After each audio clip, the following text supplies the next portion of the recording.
दोस्तों सूजी का हलवा अगर आपको हर बार परफेक्ट बनाना है तो उसमें सूजी की जो भुनाई है वो सबसे इम्पोर्टेंट होती है। इस रेसिपी में आप ये देखना कि सूजी को मैंने बहुत ही डिफरेंट तरीके से भुना है और रिजल्ट ऐसा है कि एकदम दानेदार हलवा बना है। तो अष्टमी या नवमी में या घर में जब भी कुछ मीठा खाने का मन हो तो ये बनाना बिल्कुल बनता है।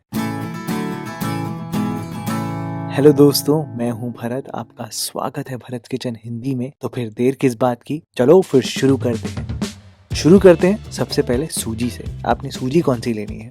मैंने दोस्तों यहाँ पर 2 सूजी रखी है। एक है ये फाइन वाली सूजी और ये है नॉर्मल रेगुलर सूजी। आप ध्यान इस बात का देना दोस्तों कि आपने रेगुलर वाली सूजी लेनी है, ये वाली। इसके दाने थोड़े मोटे हैं। जब हम इसको पकाएंगे तो क्या होगा कि धीरे धीरे करके ये जो दाने हैं सूजी के ये और भी ज्यादा फूल जाएंगे, सारे फ्लेवर को अपने अंदर इंटैक्ट रखेंगे। यही अगर आप फाइन वाली सूजी का यूज करोगे तो वो फ्लेवर को ज्यादा इंटैक्ट नहीं रख पाएगी, क्योंकि वो जो छोटे छोटे दाने हैं ना वो ज्यादा फूल नहीं पाएंगे। तो जितनी दानेदार सूजी का हलवा होगा उतना ज्यादा टेस्टी लगेगा। सूजी के हलवे में कॉम्बिनेशन एकदम सेट है। अगर आपने 1 कप सूजी ली है तो 1 कप आपको घी लेनी है, उसके साथ साथ 1 कप ही आपको चीनी लेनी है, साथ में मैंने ड्राई फ्रूट्स लिए हैं थोड़े से, और ये जो है ये फ्लेवरिंग एजेंट है जो कि है जायफल, कुटी हुई इलायची, और साथ साथ मैंने आधा कप दूध में थोड़ा सा केसर डाल के रखा है। बस यही चीजें चाहिए दोस्तों, और अब शुरू करते हैं एकदम परफेक्ट सूजी का हलवा बनाना। मैंने वैसे आपको काफी सारे तरीके दिखाए हैं, लेकिन घर पे जो मैं तरीका यूज करता हूँ दोस्तों वो ये है कि मैं एक लोहे की कढ़ाई लेता हूँ और उसमें सबसे पहले सूखे में भूनता हूँ सूजी को। अगर मैं आपको सूजी का शुरुआत का वेट दिखाऊं, मैंने 1 कप सूजी ली है जो कि है 125 ग्राम, लेकिन आप खुद ही देखना थोड़ी देर भुनाई करने के बाद सूजी का वेट जो है वो कम हो जाएगा। ऐसा क्यों होगा मैं आपको भी बताता हूँ। फिलहाल आप एकदम लो फ्लेम पर आराम से सूजी को भुनना। लोहे की कढ़ाई का ये फायदा होगा कि इसका टेम्परेचर मेंटेन रहेगा, बहुत देर तक गर्म रहेगी और एकदम स्लो कुकिंग हो पाएगी। आप खुद ही देखना थोड़ी देर में सूजी के जो दाने हैं उनका रंग ही बदल जाएगा, और सूजी का जो इंटरनल टेम्परेचर होगा तो आप ये देखो थर्मामीटर से 100 डिग्री के ऊपर भी पहुंच चुका है, यानी बिना कुछ घी डाले बिना कुछ डाले 100 डिग्री के आसपास है। अगर मैं आपको ध्यान से दिखाऊं तो यही जो दाने हैं वो एक्चुअल में थोड़े से फूल चुके हैं, बिना कुछ पानी डाले, सिर्फ भुन के। सही में दोस्तों ये ही है असली फर्क, और आप खुद ही देख लो कि थोड़ी देर भुनने के बाद सूजी का वेट जो है 125 से 120 ग्राम हो गया। अब बोलोगे कि ये वेट लॉस कैसे हो गया सूजी का? ये ट्रिक तो हमें भी सीखनी है। बेसिकली लॉजिक दोस्तों ये है कि जो नॉर्मल वातावरण में सूजी होती है वो पानी बहुत पीती है, तो वो हवा से भी जो मॉइस्चर होता है उसको भी एब्जॉर्ब करती है, और ये थोड़ा सा भुनने से क्या होता है कि स्टार्च एक बारी पक तो जाता है, लेकिन जितना एक्सेस मॉइस्चर होता है वो भी गायब हो जाता है। मेथड को आपने उपमा में भी देखा होगा। और अब आप दाने ध्यान से देखो, ये यही वाले रेगुलर वाले दाने ही हैं, लेकिन ये एक एक दाना हल्का सा फूल चुका है।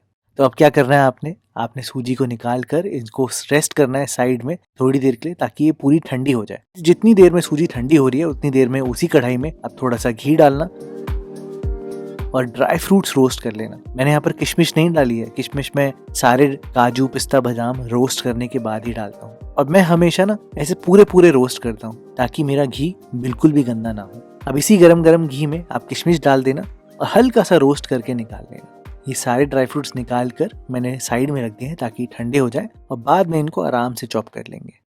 अब करते हैं दोस्तों सूजी की दूसरी भुनाई। पहली वाली भुनाई में हमने स्टार्च को एक बार पकाया और उसमें हल्का सा फ्लेवर डेवलप किया, और अब आएगा असली फ्लेवर। क्यों? क्योंकि हम अब बाकी बचा हुआ घी डालेंगे और उसमें सूजी डालेंगे, और अब एकदम मीडियम फ्लेम पर आराम से आपने सूजी को रोस्ट करना है। लोहे की कढ़ाई का दोस्तों रिजल्ट सच में बहुत अच्छा आता है। अगर आपके पास हो तो आप उसमें ही बनाना। आराम से आप रोस्ट करते जाना, और एक्चुअल में इस टाइम पर सूजी के अंदर ये हो रहा है कि और भी हीट डेवलप हो रही है और ज्यादा रंग तो आएगा सूजी में, लेकिन जो घी है ना वो एक एक सूजी के दाने को और फूलने में मदद करेगा, और सच में बहुत बढ़िया रिजल्ट आएगा। आप खुद ही देखो टेम्परेचर कितना ऊपर जा चुका है। बस अब सूजी में बहुत ही बढ़िया रंग आ चुका है, तो अब यहाँ पर अब 3 कप पानी डाल देना। जिस कप से आपने सूजी ली है उसी कप से आपने पानी डालना है, और ये देखो अब आप सूजी के दाने अच्छे से फूल जाएंगे। थोड़ा सा भुनने के बाद पानी जैसे ही सेट हो, सूजी अच्छे से फूल जाए, फिर आप चीनी डालना इस टाइम पर, और चीनी के साथ एकदम लिक्विड ही हो जाएगा आपका हलवा। ये देखो आप दोस्तों धीरे धीरे करके जैसे जैसे आप इसको और पकाओगे वैसे वैसे ही अपने आप ही गाढ़ा हो जाएगा और दानेदार हो जाएगा। इस टाइम पर चीनी के साथ आप यहाँ पर केसर वाला दूध भी डाल देना। और बस एकदम मीडियम फ्लेम पर आराम से आप इस हलवे को सेट होने देना। हलवा एक्चुअली में बन चुका है, तो बस आप यहाँ पर ड्राई फ्रूट्स काट कर डाल देना, जायफल घिस के डाल देना और इलायची भी डाल देना एकदम एंड में।